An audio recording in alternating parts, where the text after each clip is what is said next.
Bapak Ibu cemaskan yang rahmati Allah Subhanahu wa taala, kita akan mengkaji sedikit tafsir surat Al-Baqarah ayat 184. Di situ kalimat yang akan kita uraikan tentang fidyah. Secara umum dulu bahwa puasa itu hukumnya wajib. Karena wajib tidak boleh untuk ditinggalkan, yang meninggalkan berdosa.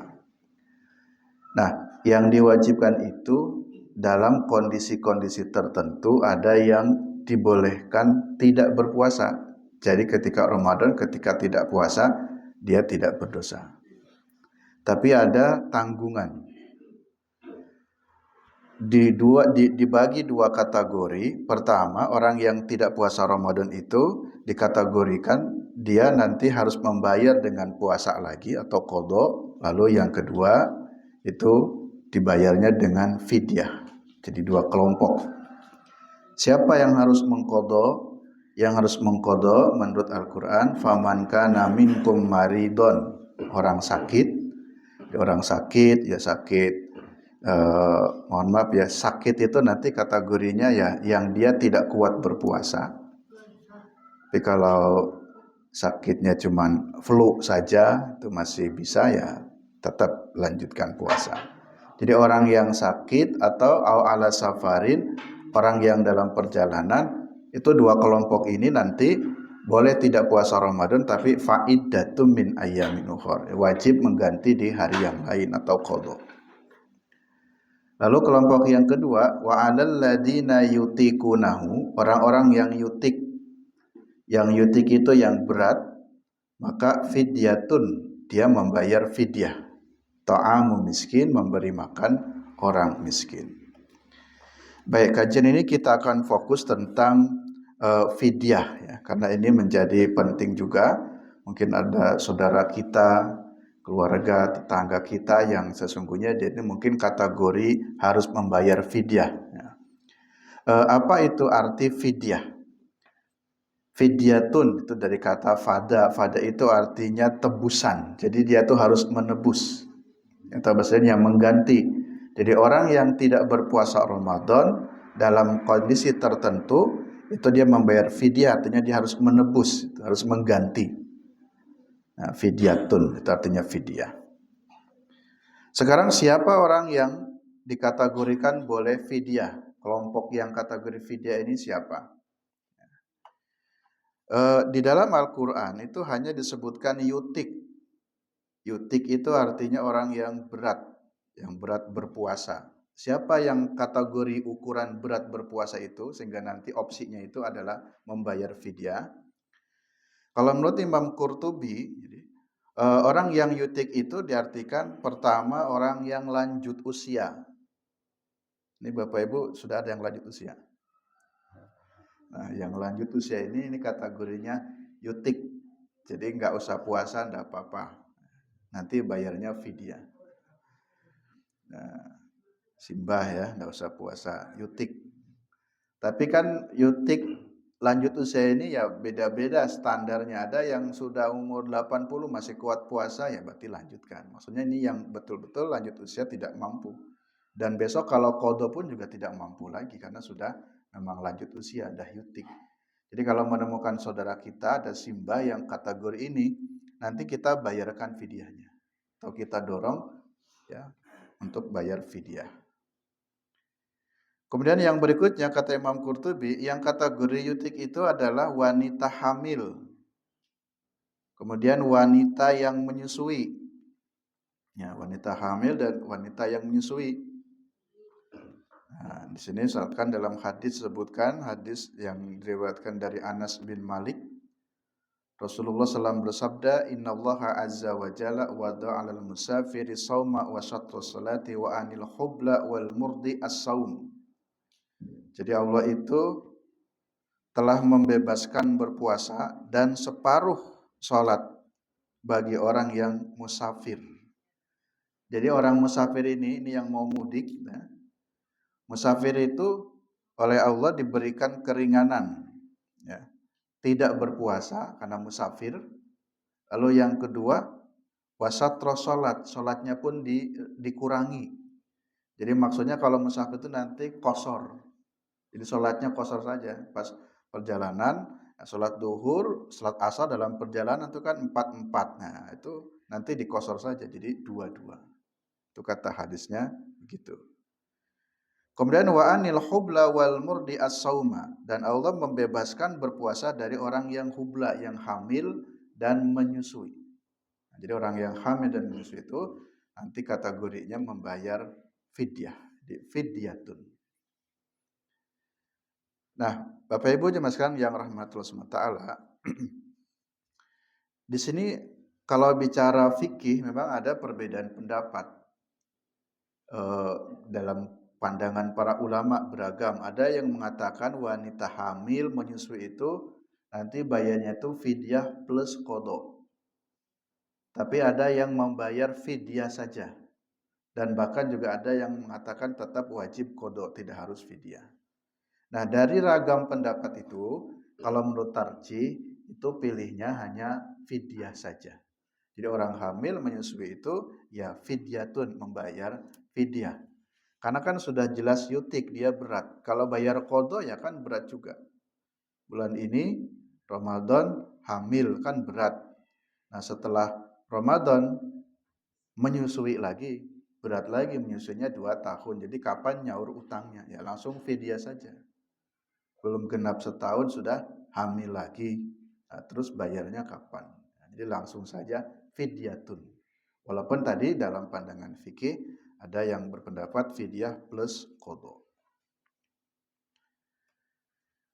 Kemudian yang berikutnya, jangan lupa Bapak Ibu, ya, kalau ada saudara kita yang tahun lalu harusnya bayar fidyah kok belum dibayar sampai Ramadan ini, itu juga tetap wajib ditunaikan.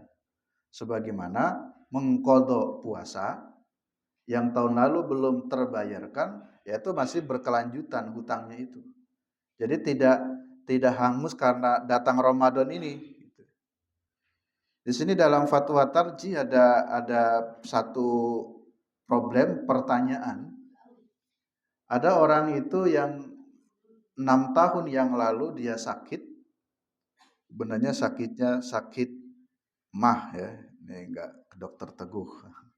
Sakitnya sakit mah tapi 6 tahun sampai tidak kuat berpuasa, kata dokter enggak usah berpuasa. Akhirnya dia sebulan Ramadan enggak berpuasa. Hampir setiap tahun enggak puasa itu.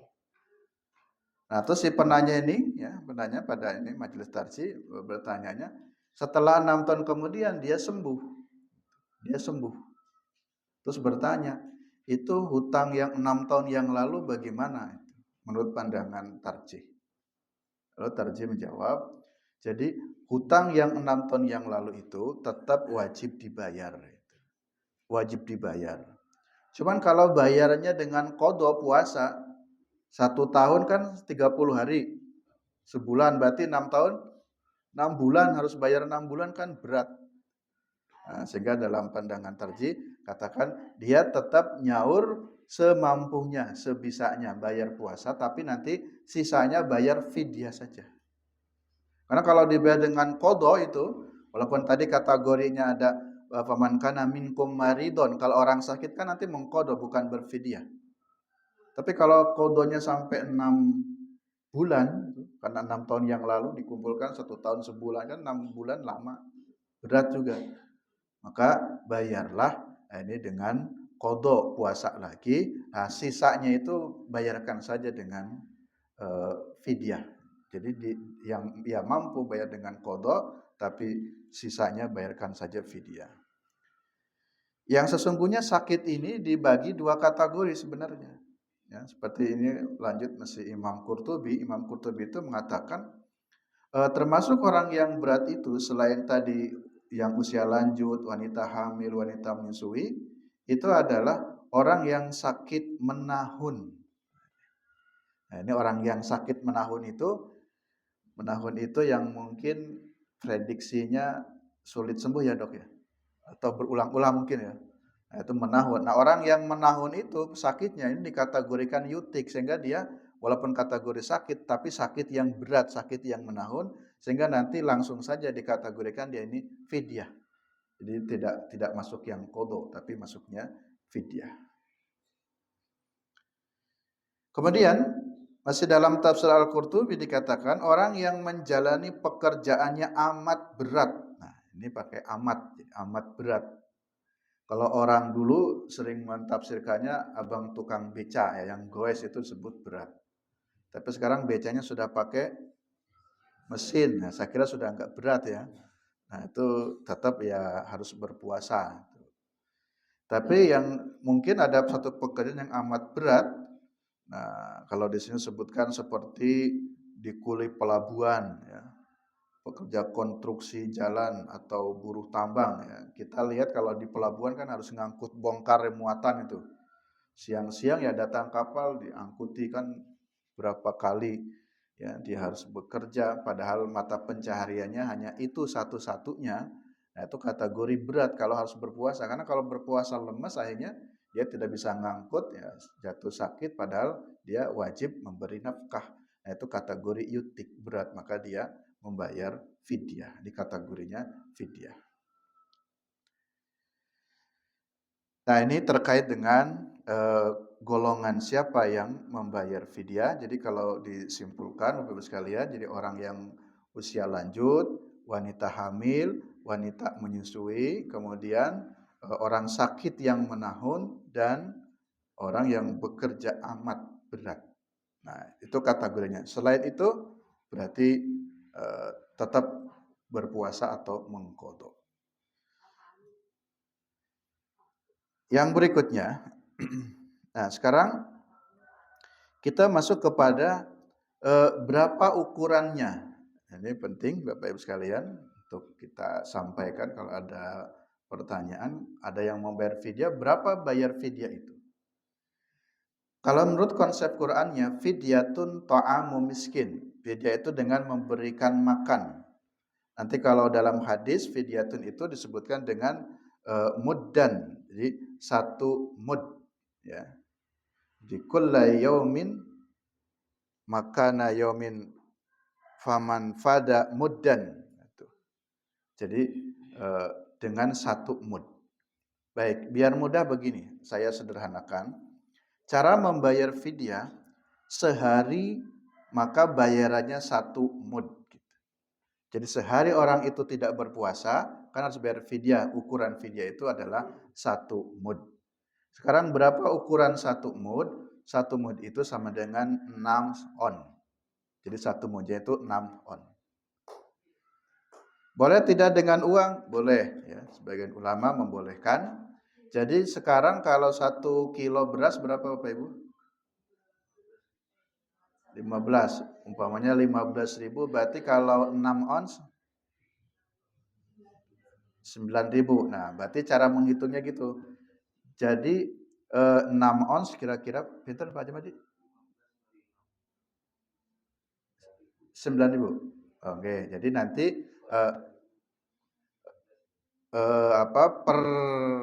per hari satu mud sama dengan nanti kalau istilah diuangkan berarti per hari itu sekitar 9.000. Nanti tergantung ukuran berasnya.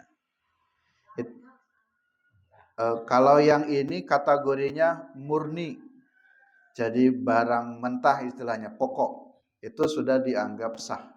Karena hadis hanya menyebutkan muddan, satu mud kulla yaumin, setiap hari. Nah sekarang kita logikakan karena makanan pokok kita beras, berarti ukuran 6 ons beras kalau diuangkan, nah kira-kira rata 9.000. Nah yang kedua nih, tafsir kedua Bu, membayar fidyah itu dikategorikan dengan ta'amun. Ta'amun itu makanan yang matang atau makanan yang siap saji. Nah, makanan yang siap saji itu bisa diberikan jika dinominalkan dalam bentuk uang. Kalau ditarjih putusannya dalam bentuk uang itu cara menghitungnya begini. Sekarang standar orang makan, jadi kan sehari makan itu kita keluarkan fidyah kita. Nah, logika makannya ini menggunakan logika Ramadan, berarti kan 2 kali, makan buka dan makan sahur.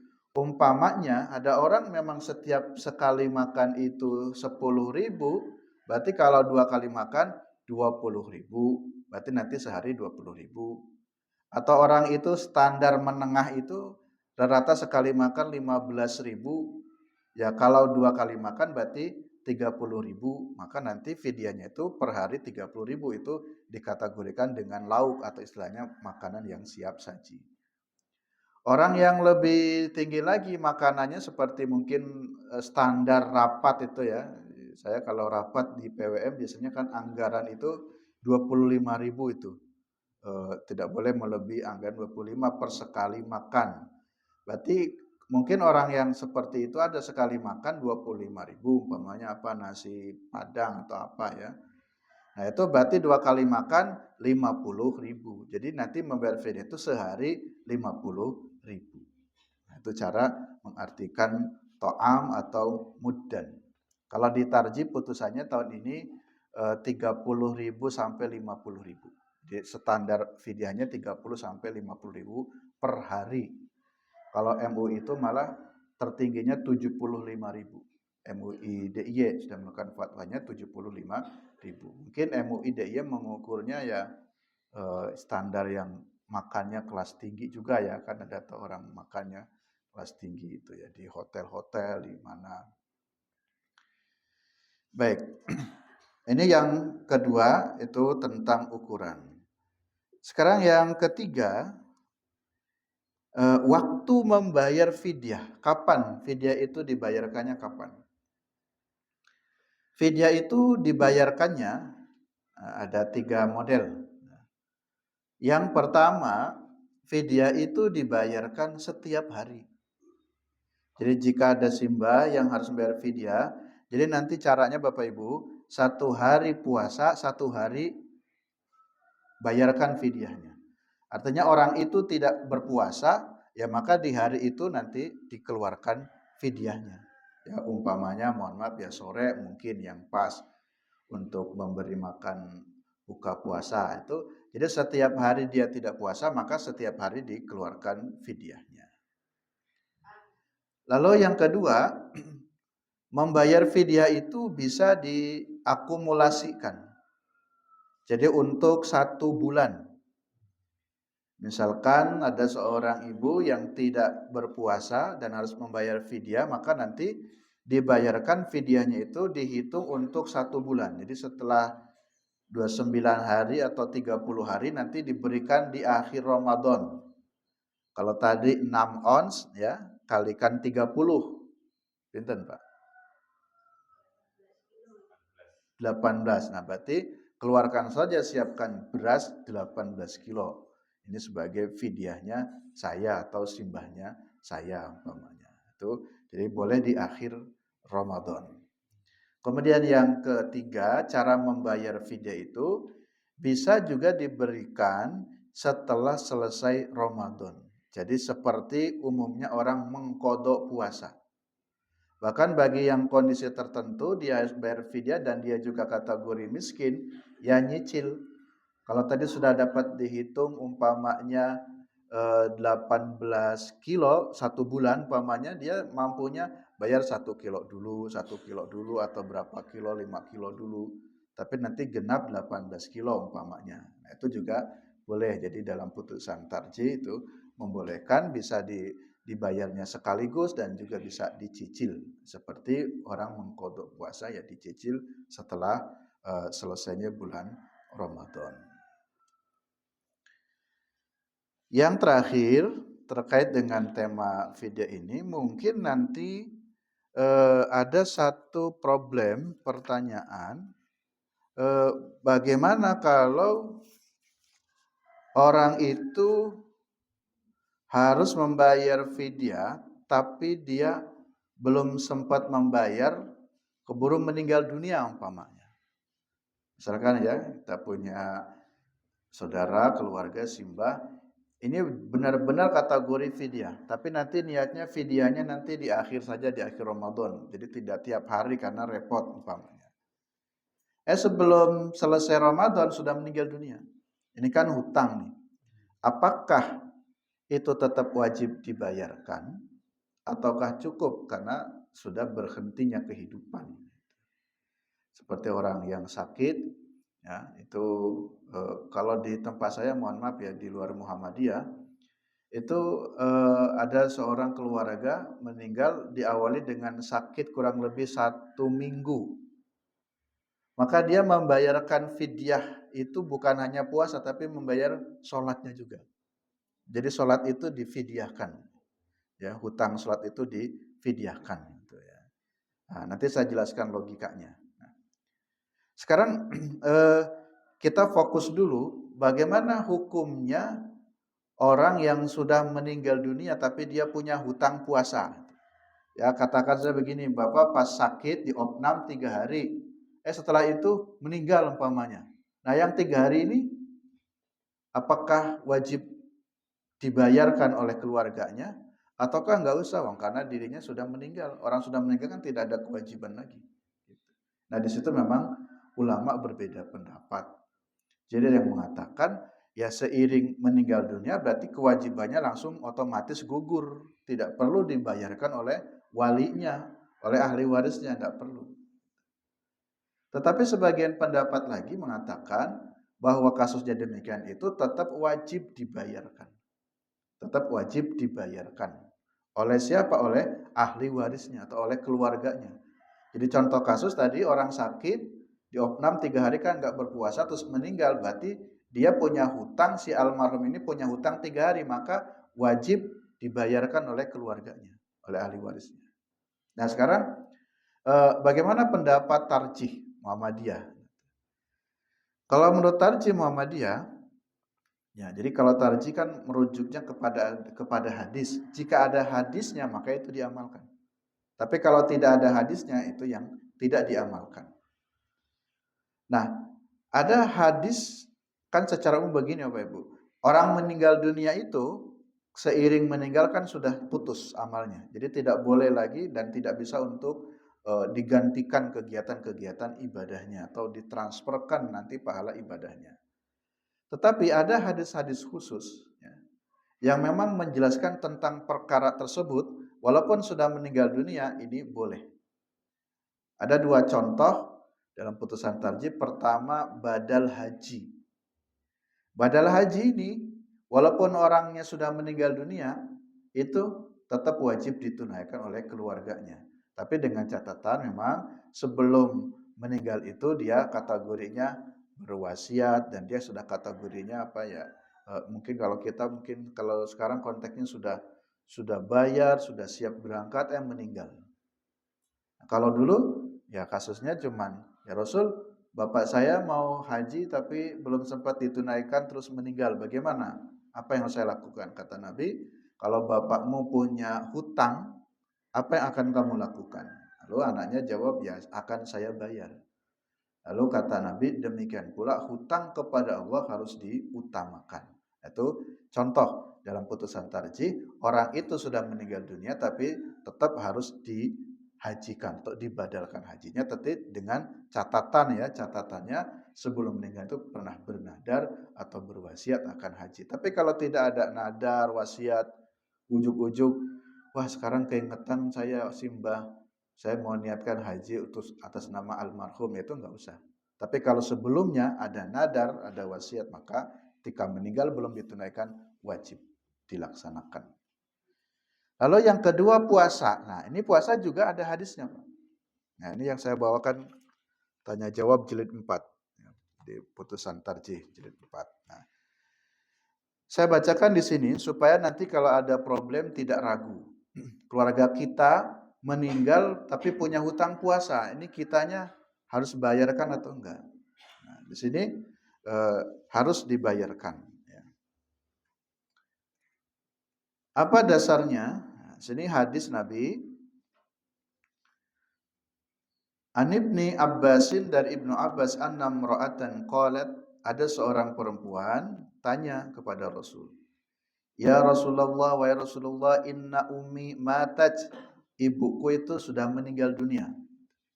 Ada seorang perempuan, berarti anaknya ini tanya mungkin, ya Rasul, ya, ibuku ummi matat meninggal dunia, wa alaiha saumun, nadrun, dan baginya adalah ada puasa nadar. Afa asummu anha, apakah aku wajib membayarkan puasanya? Lalu Nabi berkata, afara'aiti law kana ala ummiki dainun faqadaitihi akana yuaddi dzalika anha? Qala na'am, faqala sumi an ummiki. Nah, ini hampir sama teksnya seperti di dalam haji ya. Jadi kalau ibumu punya hutang, apa yang akan kamu lakukan? Ya, maka akan saya bayar. Lalu Nabi juga mengatakan, ya, dengan demikian sumi an ummiki. Jadi puasakanlah untuk ibumu. Nah, di sini maknanya adalah karena di sini kategorinya wajib, nah ini nanti ditunaikan. Ditunaikannya sesuai dengan kondisi sebelum dia meninggal. Kalau sakit yang harus mengqadha berarti nanti diqadhakan, tapi kalau dia kategorinya sudah tua yang harus bayar fidyah berarti nanti membayar fidyah. Seperti juga tadi yang saya sampaikan, ada satu pertanyaan yang 6 tahun yang lalu dia tidak berpuasa, maka tadi bisa digantikan di berikutnya. Bapak Ibu jemaah sekalian yang rahmati Allah Subhanahu wa taala, saya kira cukup dulu untuk kajian kita pada kesempatan kali ini. Kita mengkaji tentang fidyah. Jadi insya Allah selama Ramadan kajiannya tentang fikih Ramadan.